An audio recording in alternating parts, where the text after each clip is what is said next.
Israel has expanded its war this week by launching a strike on the Hamas gathering in Doha, Qatar. Israel attacked a sovereign nation who was mediating and trying to bring the Gaza issue to resolution. Israeli aircraft made the journey across the region, crossing Jordan and Saudi Arabia to strike Qatar. It has become clear U.S. President Trump approved of the attack, as Israel has confirmed he was informed 2 days prior to the attack. Trump tweeted on his social media that he informed Steve Witkoff to inform the Qataris, which means he did not stop or halt to the attack. Hamas media said that Trump's latest ceasefire proposal was a trap. The negotiation team was lured to a location, and they were allowed to be struck by the Jewish occupation. The U.S. and Israeli militaries are highly integrated, with U.S. military personnel permanently positioned in Israel and part of the Israeli chain of command. The U.S. didn't just greenlight this operation. It was a participant. The distances involved would need U.S. aerial refueling capabilities. An official U.S. statement in response to the attack said that eliminating Hamas was a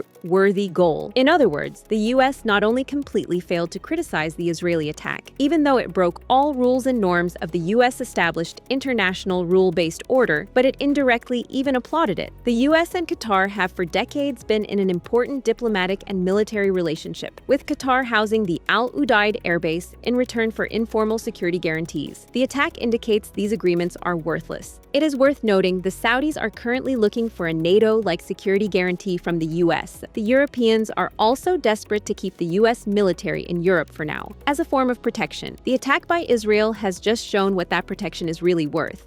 A Chinese container ship completed the Northern Sea route through Russian territorial waters in just 6 days, one of the fastest recorded passages. The vessel is part of the Arctic Express, a new shipping service that operates through Russia's Arctic waters. It will link several Chinese ports with key European hubs like Felixstowe, Rotterdam, and Hamburg in just 18 days, compared to 45 to 60 days around Africa. The Panamax-sized vessel that was just over 3 football fields long and sailed at the near constant speed of 15 to 18 knots, without requiring Russian icebreaker escort to clear a path. Having already established the viability of such a sailing route for a vessel of its size and speed as a prelude to becoming the first vessel operating a new cargo shipping route, this is expected to significantly slash shipping durations between Europe and Asia. It is hard to overstate the significance of this new Chinese container shipping route for China's trade links with Europe, its strategic calculus in the intensifying chess game of sea power competition with the U.S. and the Asia-Pacific region, and the ever-deepening alliance ties between China and Russia. Should the China-Europe Arctic Express route prove to not only be a predictable and reliable sailing journey through the summer months, but also commercially profitable and desirable by European trading partners, it could in a single stroke gift China yet another option to circumvent and render ineffective U.S. containment strategy against itself. In Latin America, a crisis is emerging. The U.S. has been building up its naval forces in the Caribbean, with 7 warships and 1 nuclear-powered fast attack submarine, expected to soon arrive in the region. The official U.S. explanation is that this is part of an operation against drug cartels, but many analysts wonder whether this story is cover for something more sinister. For one thing,